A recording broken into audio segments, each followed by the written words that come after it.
श्रीगुरुभ्यो नमः। मद्गुरुविद्यानन्दुल सद्गुरुविमलाख्यगुरुल सदृशयगु श्री सद्गुरुमलयाळेन्द्रुल सद्गुरुवलयर्चनंबु सलिपेदनेपुडुं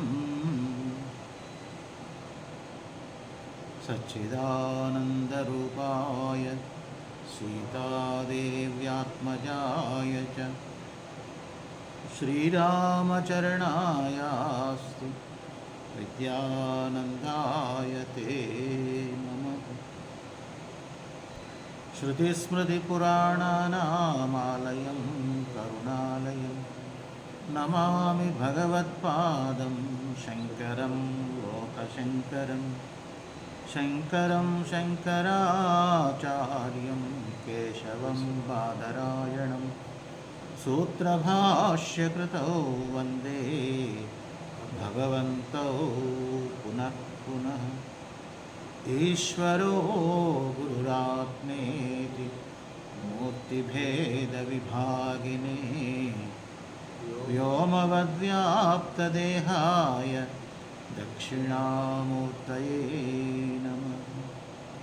सर्वोपप्लवरहितः प्रज्ञानघनप्रत्यगर्थो ब्रह्मैवाहमस्मि ब्रह्मैवाहमस्मि।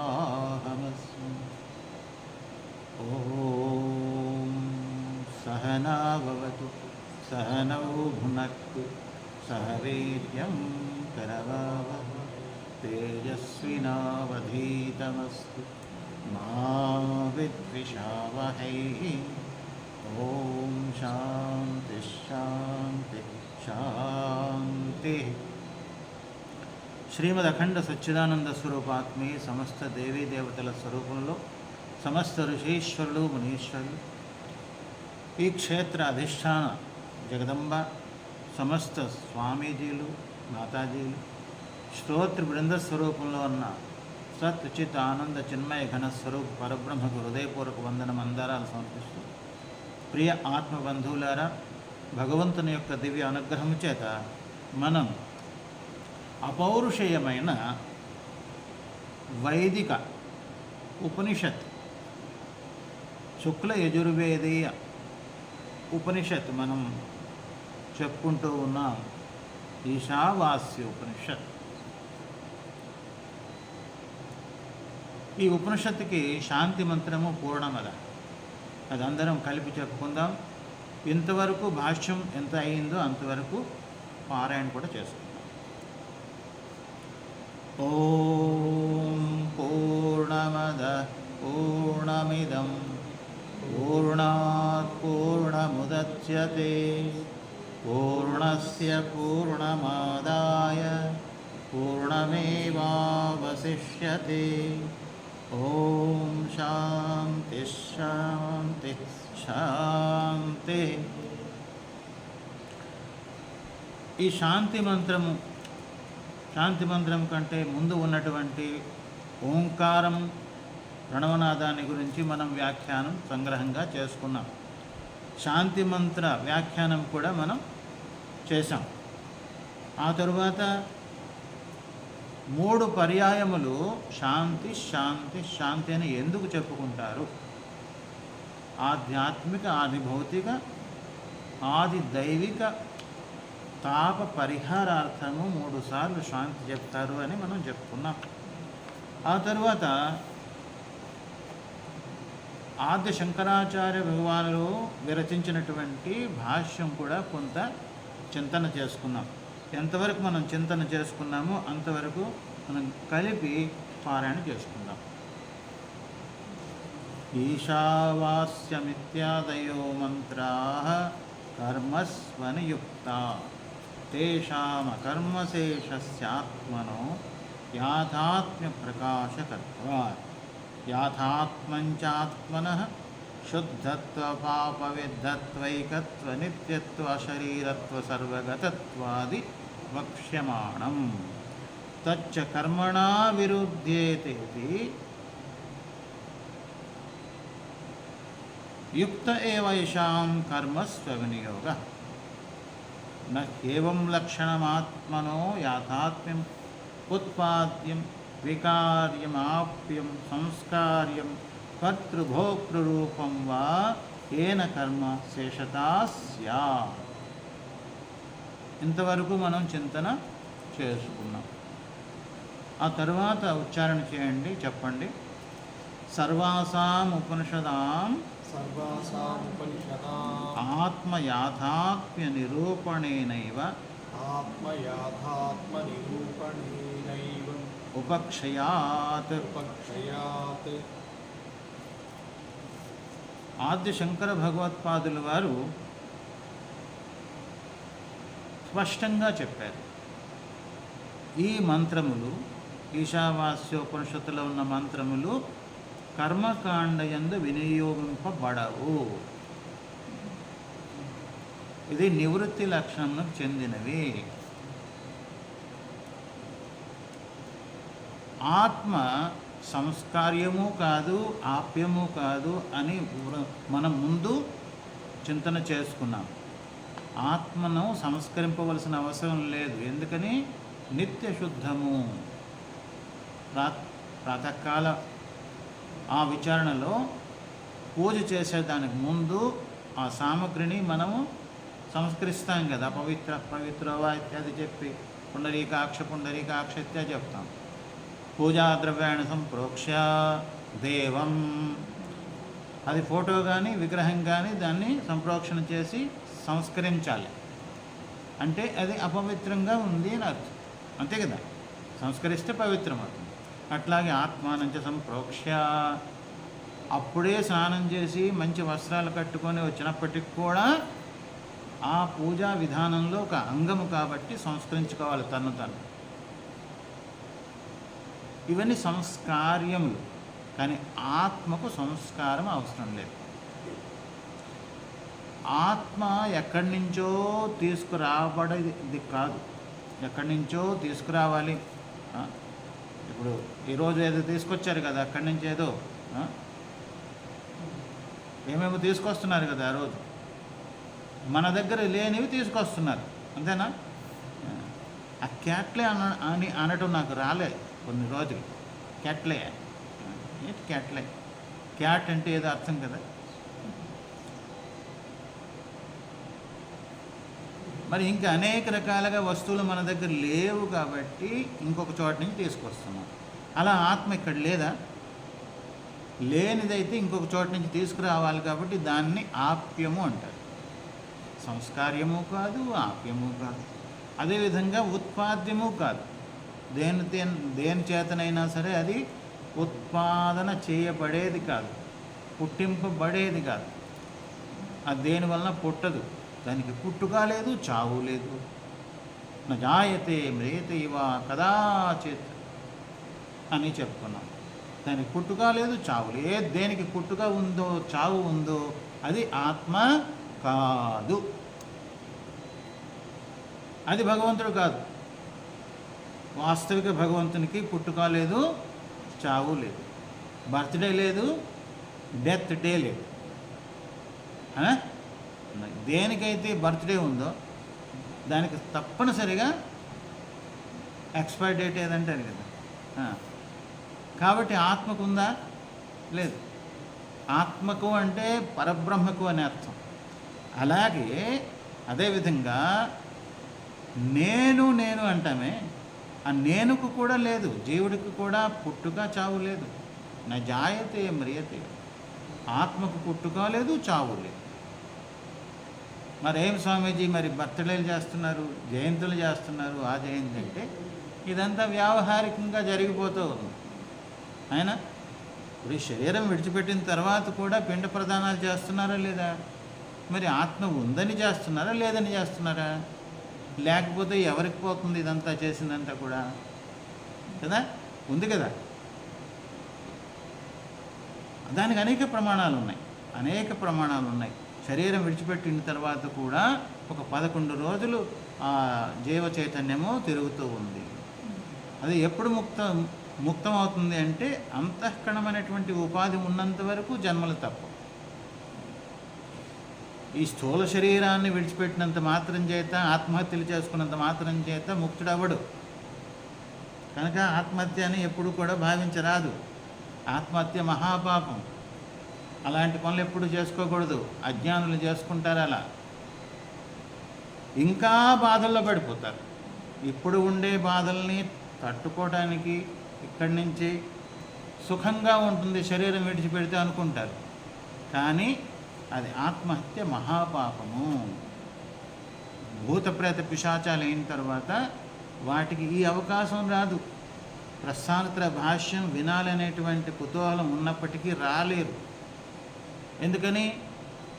ఆ యోని వేరు, ప్రేతయోని, భూతప్రేతయోని. మనుష్య జన్మ అనేక జన్మల్లో చేసిన పుణ్యం వల్ల వచ్చింది. దీన్ని వ్యర్థంగా పాడు చేసుకోకూడదు. అలా అని తొందరగా చనిపోకూడదు, చనిపోవాలని ఆశ పెట్టుకోకూడదు. ఈ మధ్యలో ఒక అమ్మగారు, మంచావిడే, ఫోన్ చేసి, స్వామీజీ నేను చనిపోవాలనుకుంటున్నాను. అమ్మగారే కాదు, అయ్యగారు కూడా ఇక్కడ కూడా ఉన్నారులే. ఎందుకు చనిపోవాలి అనుకున్నారు? ఏదో ప్రసంగంలో కరోనాలో పోతే బాగుండేది స్వామి అనింది ఆవిడ. కరోనాలో పోతే బాగుంది అంటే మరి మీరు ఆ నోటుకి అదేదో కట్టుకున్నారా లేదా అని అడిగాను. ఏంటది? మాస్క్. మాస్క్ కట్టుకున్నారా? కౌపీనము నోటికి కట్టుకున్నారా అని అడిగితే నవ్వింది ఆవిడ. మరి చనిపోవాలనుకునేటప్పుడు ఇవన్నీ ఉపాయాలు ఎందుకు చేసుకున్నారు? మరి టీకా వేసుకున్నారా అంటే టీకా కూడా వేసుకుంది ఆవిడ. మరి ఇదెందుకు పెట్టుకున్నారు మాస్కు? ఎక్కడికి వెళ్ళకూడదు అదని. చనిపోవాలంటే ఇప్పుడు అనుకుంటున్నాను స్వామీజీ, అప్పుడైతే బ్రతకాలనుకున్నాను. కరోనా సమయంలో బ్రతకాలనుకునింది ఆవిడ, ఇప్పుడు చనిపోవాలి. అలాంటి పిచ్చి పిచ్చి పనులు చేయకండి. లేదంటే ఒక అప్లికేషన్ నింపేసి భగవంతుడికి ఇవ్వండి అని చెప్పాడు. చావడానికి, పుట్టడానికి అది మన చేతిలో లేదు. పండిపోయిన తర్వాత తనంతట తానే రాలిపోతుంది. కాబట్టి చావటం, పుట్టడం అన్నది ఆత్మకు లేదు. అది కేవలం ఈ స్థూల శరీరం విడిచిపెట్టినంత మాత్రం చేత సుఖంగా ఉంటామనే భ్రమలో పడవద్దు. ఈ స్థూల శరీరము మనం చేసిన పుణ్యపాప కర్మల యొక్క ఫలితముగా వచ్చింది. ఎంతో పుణ్యం ఉంటే కానీ మనుష్య శరీరం రాదు. కాబట్టి ఈ శరీరంతో మనం చేయవలసింది ఏంటంటే జీవ బ్రహ్మైక్య జ్ఞాన ప్రాప్తి. భగవంతుని యొక్క వాస్తవిక స్వరూపాన్ని తెలుసుకోవడమే ఈ శరీరంతో మనం చేయగలం. అంతేగాని తిర్య జంతువులు ఏవి కూడా ఈ కార్యాన్ని చేయలేవు. ప్రస్థానత్రయ భాష్యం మనం అధ్యయనం చేస్తున్నామంటే మానవులం కాబట్టి. ఇప్పుడు ఒక శునకం ఉంది, శునకం కుక్క. ఆ కుక్క ఎంత బాధపడి మా చుట్టూ తిరుగుతూ ఉండేది. దానికి ఇక్కడ కొన్ని గాయములయ్యాయి. అది మమ్మల్ని రక్షించండి స్వామి, రక్షించ స్వామి అంటే నా చుట్టూ, ఆ స్వామి చుట్టూ తిరుగుతుండేది. దానికి సరే తన కాళ్ళతో తానే రక్కుకుండేది, మళ్ళీ ఏడుస్తూ ఉండేది, గట్టిగా అరుస్తుండేది. ఆఖరికి స్వామీజీకి చెప్పాను, స్వామీజీ ఏదో డాక్టర్ చూపించండి. అది దాని ప్రారంభం ఇక్కడికి వచ్చింది, అమ్మవారిని వేడుకుందేమో, అమ్మవారిని అనుగ్రహించారేమో. డాక్టర్ గారి దగ్గర తీసుకెళ్ళారు భక్తులు. ఆ డాక్టర్ గారు ఎంత ఇనుప రాడ్డు తీశారు చూడండి, అంత ఇనుప రాడ్డు అందులో ఉందన్నమాట. ఆ ఇనుప రాడ్డు నాకు చూపించారు ఫోటోలో. అంత రాడ్డు లోపలికి ఉండి అంత కష్టపడినా సరే అది తన నోటితో, వాక్కుతో చెప్పుకోలేనటువంటి జీవి. అందుకని మూగజీవులు అంటారు కదా, తన బాధను చెప్పుకోలేకపోయింది ఆ శునకం. కాబట్టి అటువంటి యోని, అటువంటి జీవితము మనకు లభించినప్పుడు మనము కావాలన్నా సరే ఈ సత్కార్యం చెయ్యలేము, సత్సంగానికి రాలేము, పూజలు చెయ్యలేము. కనుక ఈ మనుష్య జన్మను వృథాగా పాడు చేసుకోకూడదు.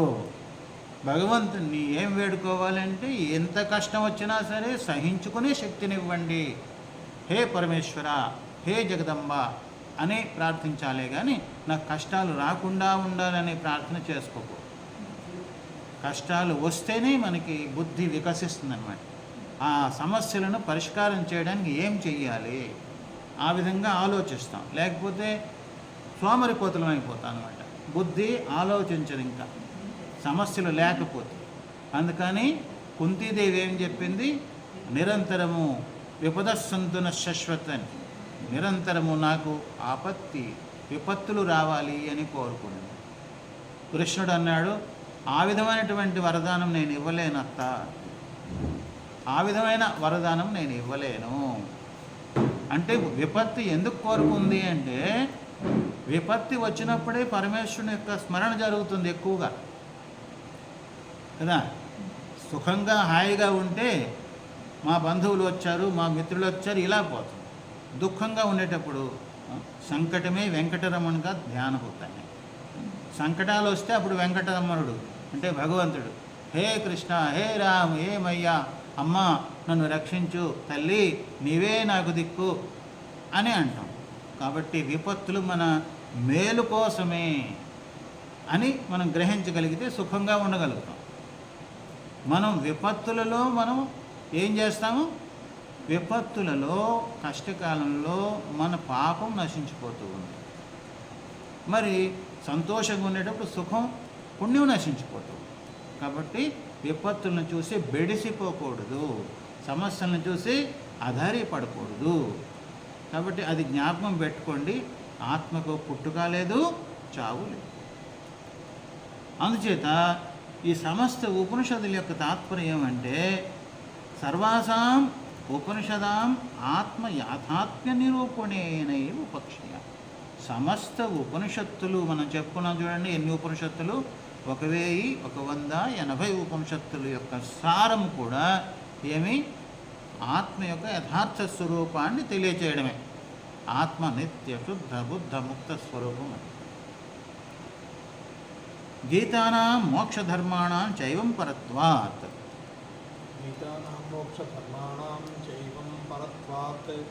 ఇది చెప్పామా? సర్వాసాం ఉపనిషదాం ఆత్మ యాథాత్మ్య నిరూపణేనైవ ఉపక్షయ. గీతానాం మోక్షధర్మాణం చైవం పరత్వాత్.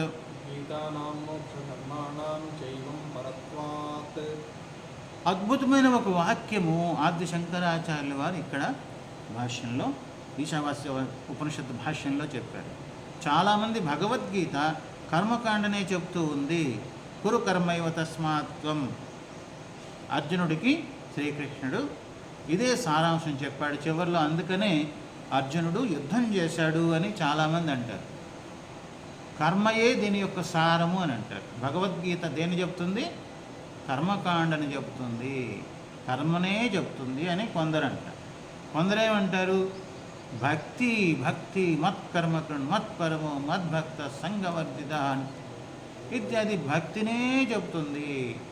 అనన్యా చింతయంతో మాం ఏ జనా పరిఉపాసతే తేషాం నిత్యాభియుక్తానాం యోగక్షేమం వహామ్యహమని చెప్పాడు. భక్తి సర్వధర్మాన్ పరిత్యజ్య మామేకం శరణం వ్రజ అహం త్వా సర్వపాపేభ్యో మోక్షయిష్యామి మా శుచ అని భక్తికి. అందుచేత భగవంతుడు భక్తి యోగం కూడా చెప్పాడు. భక్తి ఒక అధ్యాయమే ఉంది. ఇలా కర్మకు సంబంధించి భక్తికి సంబంధించి జ్ఞానం ప్రధానంగా చెబుతూ ఉంది భగవద్గీత అని జ్ఞానులు అంటారు. అందుచేత కొంతమంది అంటారు షట్కము, త్రిషట్కం, 3 షట్కములు భగవద్గీత. 1వ అధ్యాయం నుంచి 6వ అధ్యాయం వరకు ఒక షట్కము, కర్మ షట్కం అంటారు. 7వ అధ్యాయం నుంచి 12వ అధ్యాయం వరకు భక్తి షట్కం అంటారు. మరి 13వ అధ్యాయం నుంచి 18వ అధ్యాయం వరకు జ్ఞాన షట్కం అంటారు. కానీ కర్మ షట్కంలో కూడా భక్తిని జ్ఞానాన్ని గురించి ఉంది. భక్తి షట్కంలో కూడా జ్ఞానము కర్మ ఉంది. జ్ఞాన షట్కంలో కూడా కర్మ భక్తి ఉన్నాయి. కాబట్టి సారాంశం ఏం చెప్తున్నారు ఇక్కడ ఆది శంకరాచార్యుల వారు? భగవద్గీత యొక్క తాత్పర్యం మోక్షధర్మము. గీతానాం అనగా భగవద్గీతలు, ఏవేవైతే గీతలు ఉన్నాయో. భగవద్గీత 700 శ్లోకములతో కూడింది. భగవద్గీత భాష్యంలో ఆది శంకరాచార్యుల వారు చెప్పారు, అది ప్రమాణం మనకి. 7 శ్లోకశతై నిబబంధ. 7 శ్లోకశతై. చాలామంది 700 అంటారు, కొంతమంది ఇంకా తక్కువ చెబుతారు 700కి. కొంతమంది 701 అంటారు, 740 అంటే ఇంకా ఎక్కువ అంటారు. ఇదే యథార్థం అంటారు, అదే యథార్థం అంటారు. కానీ భాష్యం, మనం ఇప్పుడు ప్రస్థానత భాష్యం అధ్యయనం చేస్తున్నాం కాబట్టి భాష్యాన్ని అనుసరించి మీరు శ్రీమద్ భగవద్గీత శాంకర భాష్యం చూస్తే అందులో ఈ వాక్యం ఉంటుంది చూడండి. 7 శ్లోకశతై ఇవ్వబడింది. 700 శ్లోకాలు ప్రామాణికము. వాటి యొక్క తాత్పర్యం ఏమిటి? మోక్షం. అదేవిధంగా భగవద్గీత, రామగీత, శివగీత, కపిలగీత, ఇంకా అనేక గీతలు ఉన్నాయి. అనేక గీతలలో భగవద్గీత మనం భాష్యంలో చెప్పుకుంటున్నాం. భాష్యంతో కూడా ఇప్పుడే విన్నారు కదా, ఆ బండిని ట్రాక్ మీదకి తీసుకురావడానికి ఎంతో కష్టపడ్డాను కదా. బండి అటు ఇటు వెళ్ళిపోతూ ఉంటే లైన్లోకి తీసుకురావడానికి ఎంత ఇబ్బంది పడ్డాం కదా. బండి లైన్లోకి వస్తే జాగ్రత్తగా డ్రైవర్ నడుపుతూ ఉంటే గమ్యాన్ని చేరుకుంటాం. మనం లక్ష్యం ఏంటి? ప్రస్థానత్రయ భాష్యం. ఇందులోనే మనం ప్రయాణం చేస్తే అన్నీ వచ్చేస్తాయి, చాలా విషయాలు వస్తాయి. ప్రత్యేకంగా మనం ఏం చెప్పక్కర్లేదు. గీతానా మోక్షధర్మాణం చ ఏవం పరత్వాత్. భగవద్గీత కర్మను, ఉపాసనను ముఖ్యంగా చెప్పడం లేదు, ఇది మోక్షధర్మం చెప్తుంది. ప్రాసంగికంగా కర్మ ఎలా చెయ్యాలి అంటే ఫలాభిసంధిరహితముగా చెయ్యాలని కర్మను చెప్పింది. కర్మయోగము చెప్పింది. కర్మ కాదు, కర్మయోగం. అదేవిధంగా భక్తి కాదు, భక్తి యోగము చెప్పింది. విషాదము కూడా యోగం అయిపోయింది కదా. కాబట్టి భగవద్గీత ఏం చెప్పింది? యోగ కర్మసు కౌశలం, కుశలత, నైపుణ్యత, అది చెప్పింది. కర్మ చేస్తూ కర్మతో అంటకుండా ఎలా ఉండగలం, భక్తిగా ఉంటూ భక్తి మన మీద ఒక దుష్ప్రభావం చూపించకుండా, నేను భక్తుడను అనేటువంటి అభిమానం ఉంటుంది కదా, అది రాకుండా ఎలా ఉండగలం. నేను కర్మకాండ బాగా తెలుసు అని అభిమానం రాకుండా ఎలా ఉండాలి. అదేవిధంగా నేను జ్ఞానిని అనే అభిమానం రాకుండా ఎలా ఉండాలి. దానికి లక్షణాలేమి, ఇవన్నీ కూడా భగవద్గీతలో. కాబట్టి ఇది మోక్ష ధర్మము. భగవద్గీత మోక్ష ధర్మం చెప్పి ఒక్కొక్క శ్లోకము కూడా ఒక గీత అన్నమాట. అందుకని మోక్ష ధర్మాణం బహువచనం వచ్చింది. గీతానాం బహువచనం, షష్ఠీ బహువచనం. మోక్ష ధర్మాణం తాత్పర్యం అదే. భగవద్గీత అర్జునుడికి ఎందుకు బోధించవలసి వచ్చింది అంటే అర్జునుడు మోహగ్రస్తుడైపోయాడు. అంతకుముందు ఎంతోమందిని సంహరించాడు యుద్ధం చేసి. కానీ ఇప్పుడు ఎదురుగా ఉండేవారు ఎవరు? తన బంధువులు. ఎవరి కోసమైతే యుద్ధము చేసి రాజ్యం గెలవాలనుకుంటున్నాడో ఆ బంధువులే ఎదురుగా ఉన్నారు. భీష్ముడు ఎవరి ఒడిలో కూర్చొని చిన్ననాడు గోరుముద్దులు తిన్నాడో భీష్మ పితామహ, ఆయనతో యుద్ధం చేయాలి.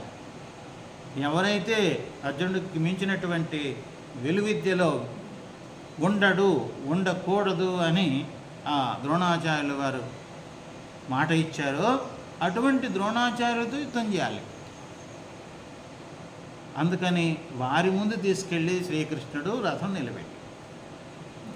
అర్జునుడు అడగలేదే, భీష్ముడికి ఎదురుగా వెళ్ళి తీసుకెళ్ళి నిలబెట్టమని అడగలే. ద్రోణాచార్యులకి ఎదురుగా తీసుకెళ్ళి నిలబెట్టమని అడగలే. దుర్యోధనుడికి ఎదురుగా కూడా తీసుకెళ్ళి నిలబెట్టమని అడగలే. అర్జునుడు అడిగిందేమి? సేనయోరుభయోర్మధ్యే రథం స్థాపయమే అచ్యుత. నీవు అచ్యుతుడు, చ్యుతి లేదు నీకు. నీవు నన్ను అక్కడ తీసుకెళ్ళి నిలబెట్టు, రెండు సేనల మధ్యలో ఆ రథాన్ని తీసుకెళ్ళి నిలబెట్టని అడిగితే ఆ శ్రీకృష్ణుడు నటన సూత్రధారి కదా, నటన సూత్రధారి. ఎక్కడ నిలబెడితే వీడిలో లోపల ఉన్నటువంటిదంతా కూడా బయటకు వస్తుందో అక్కడ తీసుకెళ్ళి నిలబెట్టాడు. అదే డైరెక్ట్గా నేను ఇంగ్లీష్ పదాలు వాడకూడదు అనుకుంటున్నాను, కానీ సాంగత్య దోషమో ఏమో మధ్యలో డైరెక్ట్గా అనే పదం వచ్చేసి దుర్యోధనుడికి ఎదురుగా తీసుకెళ్ళి నిలబెడితే ఇవన్నీ వస్తాయా? ఇవన్నీ రావు. కృష్ణుడు ఎదురుగా ఆ ధనుర్బాణాలు విడిచిపెట్టేసి ప్రార్థించడు. వెంటనే కృష్ణ ఇంకా ఆలస్యం చేయకూడదు, ఈ దుర్మార్గుల్ని నాశనం చేసేయాలి, ఒక్క బాణంతో చంపేయాలి, ఇలాంటి మా భావాలు రావచ్చు. అందుకని మనకు కృష్ణుడు అర్జున్ నిమిత్తంగా చేసుకొని జ్ఞానాన్ని ప్రసాదించాడు.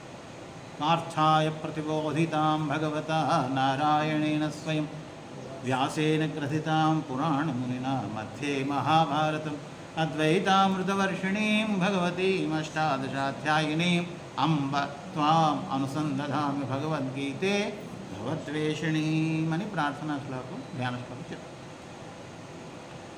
ఇంకోటి ఏమంటే, చాలామంది అనుకుంటారు మోక్షానికి మరి అన్నీ విడిచిపెట్టేయాలి కదా, వైరాగ్యం ఉండాలి కదా. వైరాగ్యం అంటే వివాహానికి ముందే జ్ఞానం కోసం ప్రయత్నించినప్పుడు వివాహం చేసుకోకపోతే పుణ్యలోకాలు ప్రాప్తించవని కొంతమంది అంటారు పౌరాణికులు. సామాన్య ప్రజలేమంటారు, పెళ్లి చేసిపోతే నీకు ముక్తి లేదురా అంటారు, వివాహం లేకపోతే ముక్తి లేదు, మోక్షం లేదంటారు. అట్లా పెళ్లి చేసుకుని విడిచిపెట్టినా సరే అది పాపం కదా అని అంటారు. మళ్ళీ వానప్రస్థాశ్రమంలో ఈ సమయంలో సంసారం నుంచి సన్యాసానికి వెళ్ళకూడదు, అలా అయితే మరి ఏమైపోతుంది లోకం అంతా కూడా అంటారు. అంటే ఉపనిషత్తు ఏం చెప్తుందంటే, యద హరేవ విరజేత్ తద హరేవ ప్రవ్రజేత్. తీవ్రమైన వైరాగ్యం ఎప్పుడు కలిగితే అప్పుడు సన్యసించవచ్చు. బ్రహ్మచర్యాద్వా గృహాద్వా వనాద్వా సన్యసే. ఏ సమయంలో అయితే తీవ్రమైన వైరాగ్యము, అది యోగ్యత. వైరాగ్యం చాలామందికి వస్తుంది. ఈ రోజుల్లో ప్రేమించాడంట, ప్రేమించిన ఆమె తిరస్కరించింది, అదేదో ఫెయిల్యూర్ ఏదంటారు కదా. వీడేమో ఇంకా నేను సాధువు అయిపోతా, సన్యాసి స్వామి దగ్గరికి వెళ్ళిపోతా, గడ్డం పెంచుకుంటా. అటువంటి వైరాగ్యం పనికిరాదు. కొంతమంది స్త్రీలంటే పురుషులకి క్రోధం, విరోధం. కొంతమంది పురుషులకి స్త్రీలంటే విరోధం, స్త్రీలకి పురుషులంటే విరోధం. అటువంటి వాళ్ళు కూడా ఉంటారు, సన్యాసులైన వాళ్ళు కూడా ఉంటారు. విరోధముతో వచ్చిన వైరాగ్యం పనికిరాదు బ్రహ్మజ్ఞానాన్ని. అర్థమైందా? విరోధముతో వచ్చిన వైరాగ్యం పనికిరాదు. ఇంట్లో అందరూ తిట్టారు, కొట్టారు, ఇబ్బంది పెట్టారు, చెప్పిన మాట వినలేదు, పరిగెత్తుకుంటూ వచ్చేస్తారు ఆశ్రమానికి, స్వామి మాకు సన్యాసం ఇచ్చేయండి, నా మాట ఎవరు వినడం లేదు. ఆ తర్వాత ఇంట్లో వాళ్ళందరూ వచ్చి ప్రాధేయపడి, నువ్వు లేకపోతే మేము బ్రతకలేమని ప్రాధేయపడి, కొద్దిగా ఎంతో డబ్బు తీసుకొచ్చి ఇవన్నీ చెప్పేసరికి ఈయన హృదయము కరిగిపోతుంది. స్వామీజీ మీరే చెప్పారు కదా, అహింస పరమో ధర్మ, వాళ్ళని ఇబ్బంది పెట్టకూడదు కదా స్వామీజీ. నేను అయితే ఏం చేయాలయ్యా నాయన, మరి సన్యాసం తీసుకున్నావు కదా, ఇంటికి వెళ్తే బాగుండదు కదా అంటే, సరే స్వామీజీ మీ సన్యాసం మీకే, ఇంతమందిని దుఃఖ పెడితే నేను బ్రతకగలనా, మీరు కూడా చెప్తున్నారు కదా అని చెప్పి ఆ సన్యాసం బట్టలు అక్కడే ఆ గురువు గారికి ఇచ్చేసి వెళ్ళిపోతాడు. ఇటువంటి వైరాగ్యాలు పనికిరావు, బ్రహ్మజ్ఞానానికి పనికిరావు. అందుకని మరి పెళ్ళి అయిన తర్వాత భార్యను విడిచిపెడితే పాపం కదా అంటే, ఆ పెళ్ళి చేసినప్పుడే ఆ మంత్రాలు అలా చెప్తారు. ఏమని? ధర్మే చ, అర్థే చ, కామే చ, అంతే మూడే చెప్తారు, నాలుగోది చెప్పరు. నాలుగోది ఏంటి? మోక్షంలో కూడా ఇద్దరం కలిసే ప్రయాణం చేయాలని చెప్పరు. మోక్షంలో ఒక్కడే ప్రయాణం చేయాలి. ఒక్కరి ఉద్ధరే ఆత్మన ఆత్మానం. శ్రీకృష్ణ భగవానుడు కూడా భగవద్గీతలో ఇద్దరిని కలిపి చెప్పలే. భార్యాభర్తలే మోక్షానికి ప్రయత్నం చేయాలని చెప్పలేదు. ఉద్ధరేది ఆత్మనాత్మ, ఎవరికి వారే ప్రయత్నం చేయాలి, ఒంటరిగానే చేయాలి, గురువు గారి మార్గనిర్దేశనలో. కాబట్టి ధర్మేచ అర్థేచ కామేచ. ధర్మము ఆచరించడానికి గృహస్థులకి భార్య ఉంటేనే ఆచరించాలన్నమాట. కొన్ని యజ్ఞయాగాదులు భార్య లేకపోతే చేయలేడు, చేయకూడదు. భర్త ఉంటేనే చేయాలి, భర్త లేకపోతే చేయకూడదు. భర్త లేనప్పుడు చేసే వేరే ఉంటాయి, భర్త ఉన్నప్పుడు చేసే వేరే ఉంటాయి. అట్లా భార్య ఉన్నప్పుడు శ్రీరాముడైనా కావచ్చు, భార్య ఉంటేనే చేయగలుగుతాడు, లేకపోతే చేయలేడు. అట్లా గృహస్థులకు కొన్ని నియమాలు ఉన్నాయి. ధర్మేచ అర్థేచ, గృహస్థుడైన తర్వాత ఇష్టానుసారంగా అర్థాన్ని ఖర్చు పెట్టకూడదు, భార్యకి చెప్పకుండా ఖర్చు పెట్టకూడదు, భర్తకు చెప్పకుండా ఖర్చు పెట్టకూడదు, అర్థ సంపాదనలో కానీ వ్యయంలో కానీ. ధర్మేచ అర్థేచ కామేచ నాతిచరామి. కామము అంటే కోరిక, కామము అంటే ధర్మావిరుద్ధో భూతేషు కామోస్మి భరతర్షభ. భగవంతుడు ఏం చెప్తున్నాడు? కామం కూడా ధర్మానికి విరుద్ధము కాని కామము నేనే అని భగవంతుడు చెప్తున్నాడు. కాబట్టి ధర్మ సంబంధమైన కామం అంటే కామ వాసన అని కాదు, కోరిక. ఏ కోరికలైనా సరే ఇద్దరూ కలిసే దాన్ని నెరవేర్చుకోవాలి. భార్య అంతవరకే నీతో నేనుంటా, నాతో నీవుండు అని. ఇద్దరూ కలిసి ప్రయాణం చేయాలి, బండికి 2 చక్రాల మాది. అంతేగాని మోక్షేచ చెప్పలే. మోక్షంలో సర్వ సంఘ పరిత్యాగం కావాలి, ఏ బంధం ఉండకూడదు. మోక్ష మార్గంలో నిన్ను మీ నాన్న రక్షించలేడు, మోక్షం ఇవ్వలేడు, మీ అమ్మ ఇవ్వలేదు, మీ కొడుకు కూతురు ఆడబిడ్డ ఆ బిడ్డ ఈ బిడ్డ ఎవ్వరూ మోక్షాన్ని ఇవ్వలేరు, మీ తమ్ముడు ఎవ్వరు అన్న. మాతా నాస్తి పితా నాస్తి నాస్తి బంధు సహోదర అర్థం నాస్తి గ్రహం నాస్తి తస్మాత్ జాగ్రత్త. అందుకనే జాగ్రత్త పడు అని.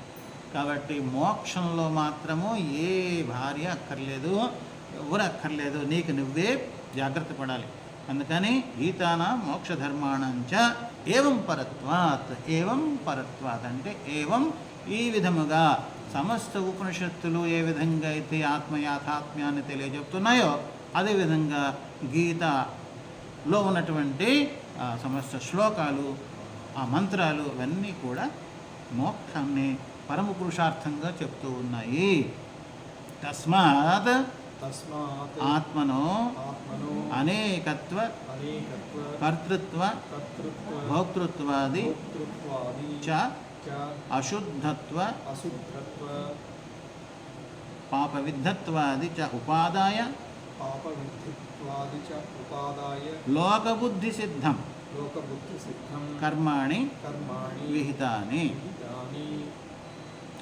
అందుచేత సమస్త ఉపనిషత్తులు, భగవద్గీతాది గీతలు, ఈ శాస్త్రములన్నీ మోక్షాన్ని పరమపురుషార్థంగా చెప్తున్నాయి. కనుక తస్మాత్ ఆత్మనః ఆత్మ యొక్క అనేకత్వ, ఆత్మ ఒక్కటి కాదండి అనేకమండి అని సాంఖ్యులు చెప్తారు. ఈ శరీరంలో ఉండే ఆత్మ ఒకటి, ఆ శరీరంలో ఉండే ఆత్మ ఒకటి, అలా భిన్న భిన్నంగా చెప్తారు కదా. ఈ అనేకత్వంగా భిన్న భిన్న ఆత్మలుగా తెలుసుకోవటం కూడా అజ్ఞానమే, అది కూడా భ్రమ. అందుచేత అనేకత్వం లేదు, ఆత్మలో ఏకత్వం. కర్తృత్వ భోక్తృత్వ అదేవిధంగా ఆత్మకర్త, ఏం చేసినా ఆత్మ చేయాలి, ఆత్మ దేనికి కర్త కాదు, దేనికి ఆత్మ కర్త కాదు. సంస్కృతంలో ఆత్మ అని దీర్ఘం అనాలి, మనం తెలుగులో ఆత్మ అంటారు కదా, సంస్కృతంలో ఆత్మన్ శబ్దం, ఆత్మన్. అది ప్రథమ ఏకవచనంలో ఆత్మా, ఆత్మానో ఆత్మాన, రామ రామో రామా అన్నట్టు. ఎక్కడ మాత్రము ఆత్మన అంటే షష్ఠీ ఏకవచనం. ఆత్మ యొక్క ఆత్మయందు అనేకత్వము, కర్తృత్వము, భోక్తృత్వము ఇత్యాది ధర్మములు వాస్తవము కాదు, పారమార్థికములు కావు. అదేవిధంగా అశుద్ధత్వము, ఆత్మ అశుద్ధమైపోయింది, నా ఆత్మ ఈరోజు బాగలేదు, ఆత్మని శుద్ధం చేసుకోవాలి. ఇప్పుడు మనం చెప్పుకున్న దాంట్లో ఉంది కదా, అపవిత్ర పవిత్రో వా సర్వాస్థాంగతో వివా యస్మరేత్ పుండరీకాక్షం స బాహ్యాభ్యంతర శుచి పుండరీకాక్ష పుండరీకాక్ష పుండరీకాక్ష. పూజాద్రవ్యాన్ని దేవం ఆత్మానం. ఆత్మానం వచ్చిందా? ఆత్మానం శబ్దం వచ్చింది కదా. ఆత్మానం శబ్దంతో ఆత్మను సంస్కరింప చెయ్యాలి అని. ఆత్మానం అని దేని మీద నీళ్లు పోస్తున్నారు? దేహం మీద. దేహం ఆత్మ, దేహమే ఆత్మ. ఆత్మకు లక్షణం ఏంటి? దేనికి వృద్ధి హ్రాసములు లేవో, దేనికి జన్మ మరణములు లేవు, అది ఆత్మ కదా. మరి శరీరానికి ఉన్నాయా లేవా? జన్మ మరణములు, వృద్ధి హ్రాసములు. చిన్నప్పుడు చిన్న బిడ్డగా పుడతారు, ఆ తర్వాత పెరిగాడా లేదా? ఇంకా పెరుగుతూ పెరుగుతూ పెరుగుతూ ఆఖరికి వృద్ధాప్యం వస్తే ఇంకా పొంగిపోతూ ఉంటారు కదా. వృద్ధి హ్రాసములు ఉన్నాయా లేవా? కాబట్టి ఆత్మ యొక్క లక్షణములు శరీరంలో అన్వయము కావు. కనుక శరీరం ఆత్మ కాదు, ఆత్మ పరిచ్ఛిన్నము కాదు. ఈ పొడుగు, పొట్టి, లావు, సన్నం అన్నది దేనికి సంబంధించింది? ఆత్మకు సంబంధించింది కాదు, పరిచ్ఛిన్నమైనటువంటి పాంచభౌతికమైనటువంటి శరీరం. కాబట్టి ఇది ఆత్మ కాదు. కానీ ఒక వ్యవహారంలో ప్రకరణాన్ని అనుసరించి శరీరాన్ని కూడా ఆత్మ అంటారని ముందు మనం చెప్పుకున్నాం. శరీరాన్ని కూడా ఆత్మ అంటారు, మనస్సుని ఆత్మ అంటారు, బుద్ధిని ఆత్మ అంటారు అని అనేక విధాలుగా మనం వ్యాఖ్యానం చేసుకున్నాం. జీవాత్మను ఆత్మ అంటారు, ముఖ్యమైన బ్రహ్మను కూడా ఆత్మ అంటారు అని చెప్పుకున్నాం. కనుక ఈ అశుద్ధత్వము అన్నటువంటిది, అదేవిధంగా నేను పాపిని, పాపము నాకు అంటుకున్నది, నా పాపం వల్లే నేను దుఃఖాలు అనుభవిస్తున్నాను అంటే ఆత్మ పాపి ఎప్పటికీ కాజాలదు. ఆత్మ అశుద్ధము ఏనాటికి కాజాలదు. నిత్య శుద్ధము, అసంగోహ్యం పురుష, దేనికి అంటదు. అటువంటి ఆత్మ పాపి ఎలా అవుతుంది? పాపం అంటుకుంటే కదా పాపి అవుతుంది. పాపం అంటదు. అదేవిధంగా అశుద్ధము అంటదు. అశుద్ధము, నేను అశుద్ధం అయిపోయాను, నేను ఎంగిలి పాత్ర ముట్టుకున్నాను, అది చేసా ఇది చేసా అంటారు కదా. ఆత్మకు అంటవు. వ్యవహారంలో మాత్రం పవిత్రత ఉండాలి. బాహ్య ఆభ్యంతరంగా పవిత్రంగా ఉండాలి. స్నానం చేసి మందిరానికి రావాలి, స్నానం చేసి నాస్తా టిఫిన్ చేయాలి. ఈరోజు ఆయనకి చెప్పాను అన్నమాట, స్నానం చేయకుండా వంటశాలకి వెళ్ళిపోయి భోజనం చేసేసావు అంటే వెళ్ళిపోతాను, అవన్నీ కాదు. ఉదయం లేవగానే ఉదయానికి ముందే, సూర్యోదయానికి ముందే స్నానం అయిపోవాలి. స్నానము మన బాహ్యాభ్యంతర శుచికి ఉపయోగపడుతుంది అన్నమాట. బయట అనేక ఈ క్రిములు అంటారు కదా, అత్యంత సూక్ష్మ క్రిములు, అవన్నీ కూడా ఎలా ఉంటాయంటే, ఈ పెద్ద పెద్ద పట్టణాల్లో ఈ బండ్లు, వాహనముల యొక్క రద్దీ, ట్రాఫిక్ జామ్ అంటారు కదా, ప్రయాణ అవరోధం అనేకం వచ్చేసరికి ఎలా అయితే వరుసగా కనబడతాయో అలా మన శరీరం మీద అనేక సూక్ష్మ క్రిములు ఒక పొర మాదిరి ఏర్పడిపోతాయి అన్నమాట. లక్షలాది కోట్లాది ఉంటాయి ఉదయం లేవగానే. అందుకని పరిశుభ్రం చేసుకోవాలి బాహ్యంగా. కొంతమంది అంటారు మన్ చంగా హై తో కటోతి మే గంగా హై అంటారు. मन चंगा है तो कटौती में क्या स्नान होने बोलते हैं, ये छोटी छोटी बात है क्या बोलते हैं, ऐसे बोल नहीं, छोटी बात नहीं है. స్నానం కూడా చాలా అవసరం, బాహ్యంగా ఆభ్యంతరముగా. ఇప్పుడు మనం చేస్తున్నది కూడా ఏం స్నానం? ఇది జ్ఞానగంగా స్నానం. ఏం స్నానం? జ్ఞానగంగా స్నానం. జ్ఞానం అనే గంగలో మనం మునుగుతున్నాం అన్నమాట. కాబట్టి దీనివల్ల మన అంతఃకరణం పవిత్రమవుతుంది. ఇది బాహ్యమైన మృత్ జలములతో శరీరం పవిత్రమవుతుంది. కాబట్టి ఆ విధంగా పవిత్రత రెండు విధాలుగా ఉండాలి. అప్పుడు శరీరాన్ని అనుసరించి పవిత్రత. కింటు వాస్తవంగా ఆత్మకు ఏ దోషము అంటదు. అదే చెప్తున్నా, తస్మాత్ ఆత్మన అనేకత్వ, కర్తృత్వ, భోక్తృత్వాది, అశుద్ధత్వ, పాపవిద్ధత్వాది. పాపం, నేను పాపినైపోయాను ఆత్మకు అంటదు. నువ్వు శరీరంతో పాపం చేస్తే శరీరం వరకు, అంతఃకరణం వరకు, దాన్ని తొలగించుకోవడానికి పుణ్యకర్మలు చేసుకోవాలి. అదేవిధంగా ప్రాయశ్చిత్త కర్మలన్నీ కూడా ఋషీశ్వరులు ఏర్పాటు చేసి, ప్రాయశ్చిత్త కర్మలు ఉంటాయి పాపాన్ని తొలగించుకోవటానికి. పాప విద్ధత్వాది చ ఉపాదాయ. ఈ పాపము, అశుద్ధత్వము, భోక్తృత్వము, కర్తృత్వము, సహజమైనటువంటి లోకంలో సిద్ధంగా ఉన్నటువంటి వీటిని తీసుకొని వాటిని తొలగించుకోవటానికి కర్మాణి విహితాని, కర్మలు చెప్పబడ్డాయి.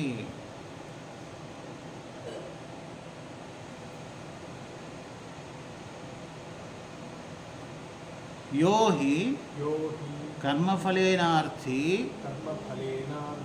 దృష్టేన బ్రహ్మవర్చసాదిన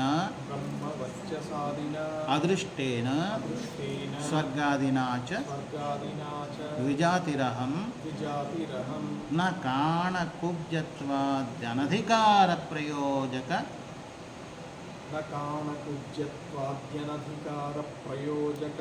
ధర్మవాన్ ఇత్యాత్మానం మన్యతే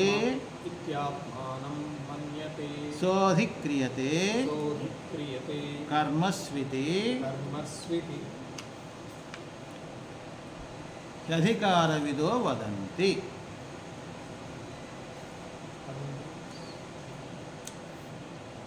కర్మస్వితి అధికారవిదో వదంతి. తస్మాదేతే మంత్రా ఆత్మనో యాథాత్మ్య ప్రకాశనేన ఆత్మవిషయం స్వాభావికమజ్ఞానం నివర్తయంతః శోకమోహాది సంసారధర్మ విచ్ఛిత్తి సాధనం ఆత్మైకత్వాది విజ్ఞానం ఉత్పాదయంతి. ఇత్యేవం ఉక్త అధికార్యవిధేయ సంబంధ ప్రయోజనాన్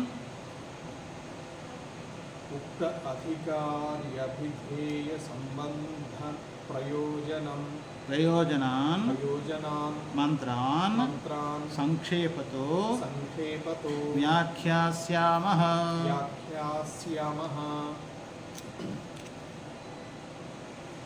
యోహి కర్మఫలేనార్థి, ఎవరైతే కర్మల ద్వారా ఫలమును అభిలషిస్తారో వారి కోసము చెప్పబడింది కర్మకాండ. వేదము కూడా ఎవరికైతే ఫలితము కావాలనే కోరిక ఉందో వారికి ఉపాయము చెప్పబడింది. ఈ ఉపాయం పుత్ర సంతానం కావాలన్నా పుత్రకామేష్టి యాగము చెయ్యి, లేదు ఫలానా ఇది కావాలన్నా ఇది చెయ్యి అని. ఇవన్నీ కర్మఫలేనార్థి. ఆ కర్మఫలం కూడా రెండు విధాలుగా ఉంటుంది. ఒకటి ఎదురుగా కనిపించే ఫలితం, ఇంకోటి స్వర్గాది సుఖములు ఆ ఫలం. ఇక్కడ చేస్తే కర్మ దీని యొక్క ఫలితము స్వర్గాది లోకాలలో అనుభవిస్తాను అని. అటువంటి కోరిక ఉన్నవారి కోసము కర్మ విధింపబడింది. దృష్టేన బ్రహ్మవర్చసాదిన, ఇప్పుడు బ్రహ్మచర్యము ఇత్యాది పాటించడం వలన, బాహ్యాభ్యంతర శుచి వలన, తపస్సు వలన ఆ ఒక విధమైనటువంటి ముఖంలో శరీరంలో తేజస్సు వస్తుందన్నమాట. ఆ తేజస్సు ఒక దివ్యమైన శక్తి, ఒక ఆర అంటారు కదా, అటువంటి కెమెరాలు కూడా ఉన్నాయి.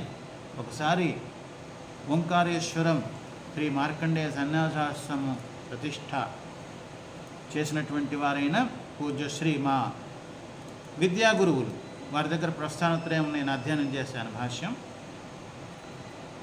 వారు ఋషికేశులో ఉత్తరకాశీలో అక్కడ ఉండేటప్పుడు అటువంటి కెమెరా తీసుకొని ఒకరు వచ్చారట. అటువంటి కెమెరాతో ఫోటో తీశారట. అలా కొంతమంది స్వామీజీల ఫోటోలు తీశారు. ఆరా వచ్చింది. ఇప్పుడు సహజంగా మనం ఫోటోలో భగవంతుని ఫోటో చూస్తాం కదా, ఆ వెనక ప్రక్క ఇలా గుండ్రంగా ప్రకాశ వలయం వేస్తారు. ఎందుకంటే అదే ఆరా అన్నటువంటి, అదే ప్రకాశపుంజం, ప్రకాశ చక్రం అన్నమాట. మనలో భిన్నమైనటువంటి ఆలోచనలు వస్తే ఆ వెనక వచ్చినటువంటి రంగు ఒక్కటి రాదు, అనేక రంగులు ఏదో కలిసిపోయినట్టు అటు ఇటు చిన్న అటదిడ్డంగా ఉంటాయి. అదే ప్రశాంతంగా మనం ఉన్నాం అనుకోండి, అప్పుడు మంచి ప్రశాంతమైన నీలిరంగు, పసుపు రంగు, శ్వేత రంగు, తెల్లని రంగు అలా వస్తాయన్నమాట. అది ఆరా అంటారు. మనం ఎంతెంతగా అత్యధిక జపం చేస్తామో, ధ్యానం చేస్తామో, అట్లా మన చుట్టూ ఒక విధమైనటువంటి ఆకర్షణ శక్తి ఉత్పన్నం. అందుకని మహాత్ముల దగ్గరికి వస్తూ ఉంటారు. ఎందుకని ఆ ఆకర్షణ, తపశ్శక్తి సంపన్నులు అయితే ఆ విధంగా ఆకర్షణ ఉంటుంది. కనుక దుష్టులు దగ్గరకు రావడం భయపడిపోతారు. దేనివల్ల? ఆ తపశ్శక్తి వల్ల, తప ప్రభావం. ప్రజ్వరిల్లుతూ ఉన్నటువంటి ఒక అగ్ని శిఖ ఉందనుకోండి, ఆ శిఖ దగ్గరికి సామాన్య పురుగులు రావు కదా, రాలేవు అనమాట. అందుకని మనం దైవశక్తిని పెంచుకోవాలి. అత్యంత దైవశక్తిని జపము ద్వారా, ధ్యానం ద్వారా పెంచుకుంటూ ఉంటే మన యొక్క తపస్సు మనల్ని రక్షిస్తుంది, మన యొక్క ధర్మం మనల్ని రక్షిస్తుంది. ధర్మో రక్షతి రక్షిత. ఆ ధర్మం ఈ విధంగా రక్షిస్తుంది. మన ముందు ధారణ చేయాలి.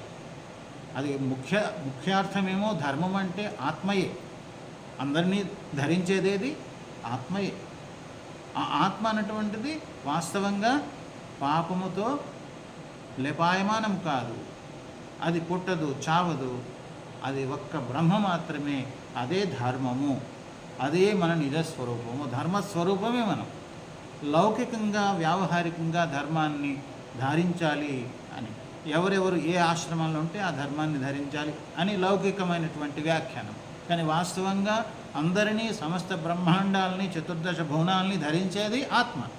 అధిష్టానత్వాత్, అది తెలుసుకోవాలి, అది రహస్యం. కనుక యోహి కర్మఫలేనర్థి దృష్టేన బ్రహ్మవర్చసాదిన అదృష్టేన స్వర్గాదిన. అదృష్టము, ఈ కళ్ళతో చూడలేనటువంటి ఫలమేమి? స్వర్గాది లోకములు. ఎవరిలో అయితే ఈ భావం ఉంటుందో వాడు కర్మకు అధికారి. ఏమని? నేను ద్విజాతి, నేను బ్రాహ్మణుడను, నేను క్షత్రియుడను, నేను వైశ్యుడను అనేటువంటి జాతి అభిమానం ఉంటుందో వాడికి కర్మలో అధికారం. అంతేగాని నేను మనస్సును కాదు, బుద్ధిని కాదు, చిత్తము కాదు, అహంకారాన్ని కాదు, నేను మనిషిని కాదు, యక్షుడిని కాదు, ఇలా ఇటువంటి భావాలు ఉన్నటువంటి వాడు కర్మకి అధికారి కాడు. అందుకనే సన్యాసి కర్మకాండకు అధికారి కాడు. సన్యాసి కర్మలు చేయడు. కర్మలు చేస్తున్నాడంటే జ్ఞానంలో చాలా కింది మెట్టులో పడి ఉన్నాడన్నమాట. కర్మలు చేస్తుంటే చాలా యతయ పారదర్శన కర్మన కుర్వంతి. యతులు, పారదర్శులు అయినటువంటి వారు కర్మకాండలో మునిగిపోరు. వారు కర్మకాండ కంటే అతీతమైనటువంటి స్థితిలో ఉంటారు. బ్రహ్మజ్ఞానము కోసము తప్పించేవారు కూడా కర్మకాండ కంటే ఉచ్చ స్థితిలో ఉంటారు. శబ్దబ్రహ్మణి, శబ్దబ్రహ్మ, దాన్ని కూడా వేదము యొక్క ఆజ్ఞ అంటారు కదా, వేదాజ్ఞ సమయానికి వయసులో పెళ్లి చేసుకో పిల్లలను గాను అనేది వేదం చెప్తుంది. ఈ ధర్మాలకు అన్నిటికంటే అతీత స్థితిలో ఉంటారు వారు. ఎవరు? ఈ బ్రహ్మజ్ఞానము కోసము, ముముక్షు కోసం, మోక్షము కోసము ప్రయత్నం చేసేవారు కూడా ఈ సామాన్య నియమాలకు అతీతంగా ఉంటారు. ఈ సామాన్య నియమాలు వారికి వర్తించు. సామాన్యంగా మనము ఈరోజు ఏకాదశి, ఈరోజు ఏంటి? ఏకాదశి. ఏకాదశి అంటే ఏమి? 11వ తిథి. ఏకాదశి అంటే 11వ తిథి, చంద్రుని యొక్క కళలలో 11వ. ఏకాదశి రోజు ఏం చెయ్యాలి అంటే భోజనం చేయకూడదు, లేదంటే పాలు మాత్రం తీసుకొని ఉండాలి, పండ్లు మాత్రం శక్తిని అనుసరించి ఆరోగ్యాన్ని కాపాడు. అయితే కొంతమంది ఏమంటారు, ఎవరైతే పూరి జగన్నాథ స్వామి దర్శనం చేశారో అక్కడ ఏకాదశి మాత్రం కట్టేశారు, చూపిస్తారు. అక్కడ మీరు దర్శనానికి వెళ్తే చూపిస్తారు, నేను చూశాను. ఆ ఏకాదశి మాత్రం కట్టేశారు కాబట్టి, ఇక్కడ దర్శనం చేసుకున్నారు కాబట్టి మీరు ఇంకా ఏకాదశి వ్రతం చేయని అవసరం లేదు అని అంటారు. అయితే మనం ప్రతిరోజు తినే ఆహారము కంటే ఆ ఏకాదశి నిమిత్తంగా మనం ఆహారం మార్చుకుంటే కొంత ఆరోగ్యానికి కూడా మంచిదే. కానీ కొంతమంది సామాన్య రోజుల్లో తినే ఆహారము కంటే పౌష్టికమైన చాలా డబ్బు ఖర్చు పెట్టి కొనవలసినటువంటి 1 కేజీ పిస్తా, 1 కేజీ బాదాం, 1 కేజీ కాజు, ఇట్లా 1 కేజీ నెయ్యి, ఇవన్నీ పోసి తింటారు. అప్పుడు ఏమైంది, సామాన్య ఖర్చుల కంటే ఖర్చులు పెరిగిపోతాయి, పౌష్టికత కూడా ఎక్కువ అవుతుందన్నమాట. ఎక్కువ పౌష్టికం అయ్యేసరికి దాన్ని జీర్ణం చేసుకోవటానికి కూడా, దానికి ఆహారము ఎందుకు తగ్గించుకోవాలన్నారంటే, ఆ వంట చేసే సమయం కలిసి వస్తే ఎక్కువ జపధ్యానాలు చేసుకోరా నాయనా బాబు అమ్మ అని చెప్పడం. ఎక్కువ తింటే మరి నిద్ర, తర్వాత మలమూత్ర ఇత్యాది సమయం వేస్ట్ అవుతుంది, వ్యర్థమైపోతుంది. కాబట్టి సమయాన్ని రక్షించుకోవడానికి అపక్వం తీసుకోండి అన్నారు. ముఖ్యమైన ఏకాదశి అంటే ఏమి? 5 జ్ఞానేంద్రియములు, 5 కర్మేంద్రియములు, మనస్సు, 5 జ్ఞానేంద్రియములు. ఇప్పుడు మనం చూస్తూ ఉన్నాం, ఇదే ఇంద్రియము కర్మేంద్రియమా జ్ఞానేంద్రియమా? నేత్రములు జ్ఞానేంద్రియములు, తర్వాత శ్రోత్రములు జ్ఞానేంద్రియములు, ఇవన్నీ జ్ఞానేంద్రియములు కదా. ఇప్పుడు ఇది నాలుక, 2 ఉన్నాయి ఇందులో. వాగింద్రియము కర్మేంద్రియము, తర్వాత ఏమైనా రుచి చూస్తాం కదా, ఏంటి ఈరోజు తప్పగా చేశారు వంట, కొద్దిగా ఆ చట్నీ ఏదో తీసుకురా బాబు, ఎందుకని ఆ జ్ఞానేంద్రియంలో తెలిసిపోయింది కదా. కానీ వాగింద్రియం కూడా 2 ఉన్నాయి ఇందులో. జిహ్వ ఉపస్థ 2 బలవంతులం, చాలా బలమైనటువంటి ఇంద్రియాలు. వాటిని నిగ్రహించుకోవడం చాలా కష్టం అన్నమాట.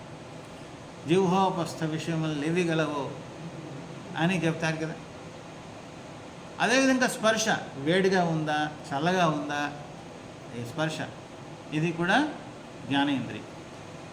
ఈ జ్ఞానేంద్రియములు 5, వీటిని కూడా ఆత్మచింతనలో లగ్నం చేయి. ఇట్లా కర్మేంద్రియం వాక్ పాణి పాద పాయు ఉపస్థ, వీటిని కూడా ఆత్మచింతనలో ఉపయోగపెట్టు.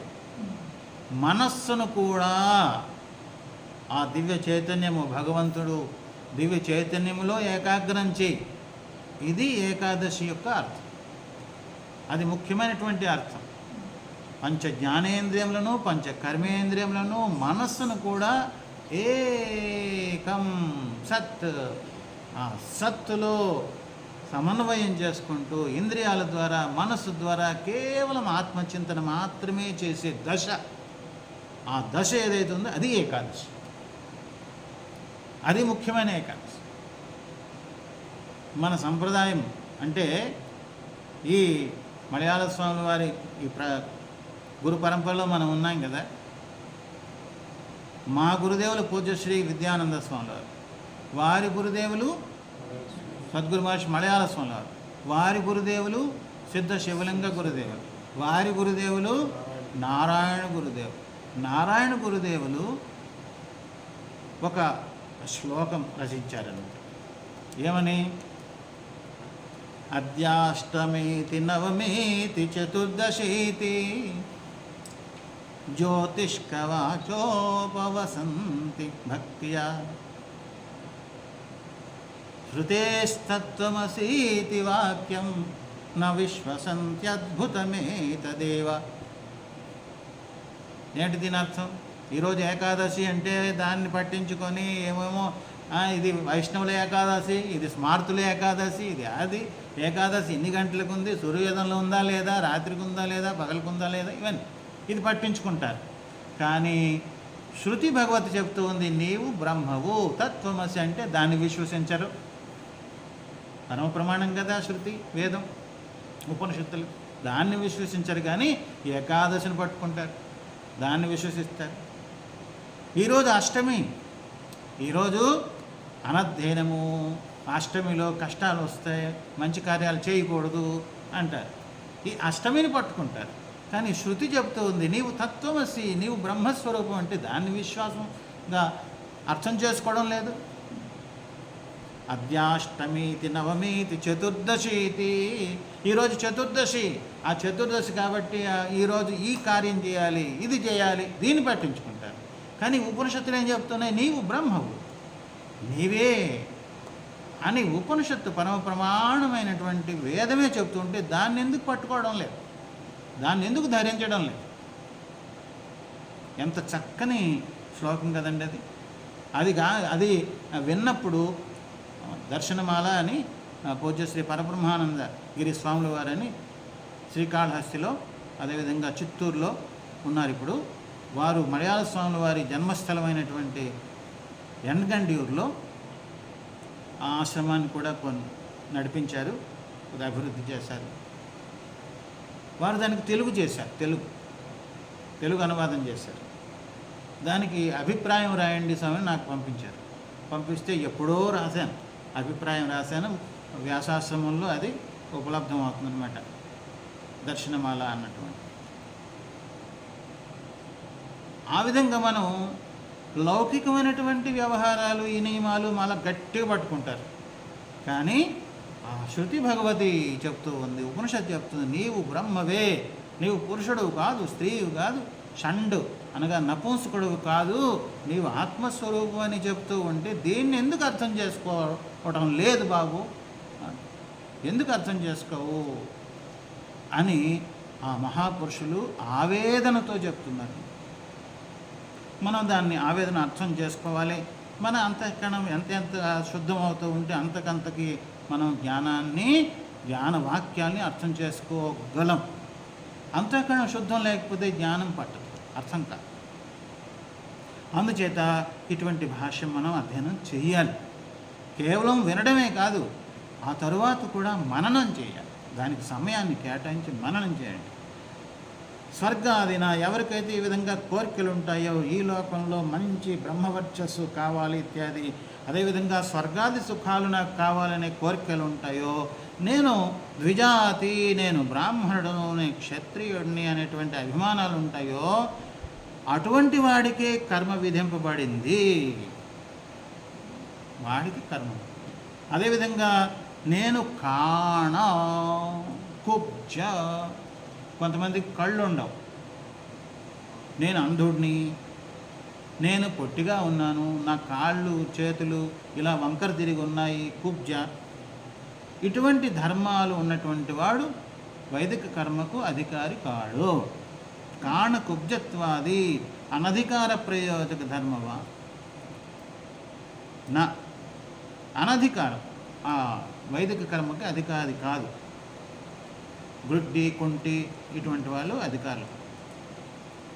ధర్మం ఇది ఆత్మానం మన్యతే, తనను ఈ విధంగా తన ఆత్మ తన్ను ఈ విధంగా ఎవరైతే భావించుతారో, నేను అంధుడను, గుడ్డివాడను, ఇది ఫలానా నాజాతి, ఇలా అన్నటువంటి వాడు కర్మకు అధికారి కాదు. ఎవరైతే అధికారి అని శాస్త్రం నిర్ణయించిందో సహా అధిక్రియతే కర్మసు, వాడు కర్మ చేయటానికి అధికారి. ఇది హి అధికార విదో వదంతి. వైదిక కర్మ చేయటానికి ఎవరైతే అధికారులు అని విద్వాంసులు నిర్ణయించారో, శాస్త్రాలు నిర్ణయించాయో, వారు అధికారులు అని చెప్తారు. అందుచేత తస్మాదేతే మంత్ర ఆత్మనో యాథాత్మ్య ప్రకాశనేన, ఈ మంత్రాలు ఈశావాస్యోపనిషత్తు మంత్రాలు కర్మయందు వినియోగం కావు కాబట్టి ఆత్మ యొక్క యథార్థ స్వరూపాన్ని తెలియచెప్పడానికి ఆత్మ విషయంగా కలిగినటువంటి ఈ మంత్రాలన్నీ కూడా ఆత్మ యథార్థ స్వరూపాన్ని చెబుతున్నాయి. స్వాభావికమైన అజ్ఞానాన్ని తొలగించుతూ నివర్తయంత, స్వాభావిక అజ్ఞానం నివర్తయంత. స్వాభావికమైన అజ్ఞానాన్ని తొలగిస్తే మనకు వచ్చిన ప్రయోజనమేమే? నా మందోపి ప్రవర్తతే ప్రయోజనమనుద్దిశ్య నా మందోపి ప్రవర్తతే. ఈ శాంకర భాష్యము శ్రవణము చేస్తే, మననము చేస్తే ఏమి ప్రయోజనం అంటే శోకము మోహము తొలగిపోతుంది.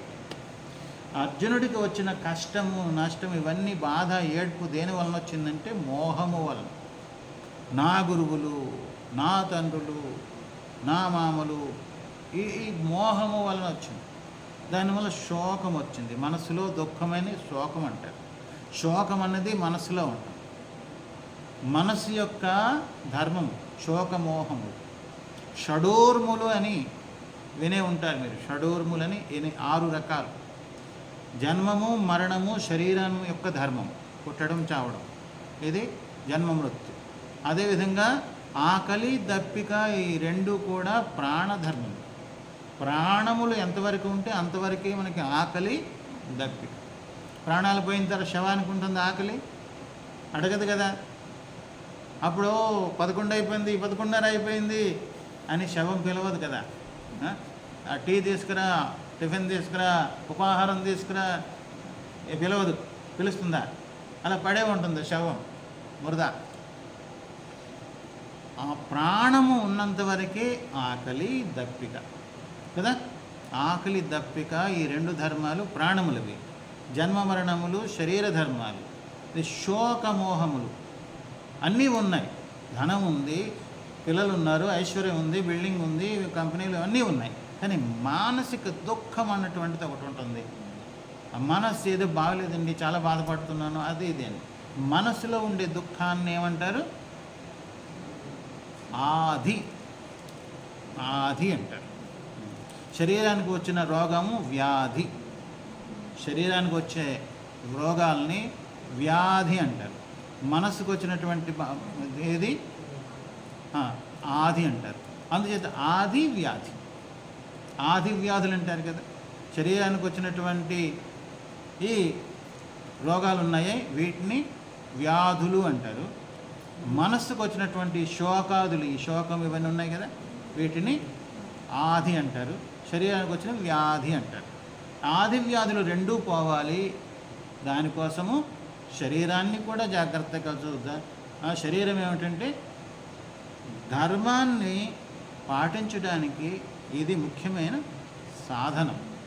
శరీరమాద్యం ఖలు ధర్మ సాధనం. అందుకని శరీరాన్ని తృణీకరించకండి. ఇప్పుడు చాలామంది అన్నీ చప్పగా తినేసి నా బీపీ డౌన్ అయిపోయిందో అంటే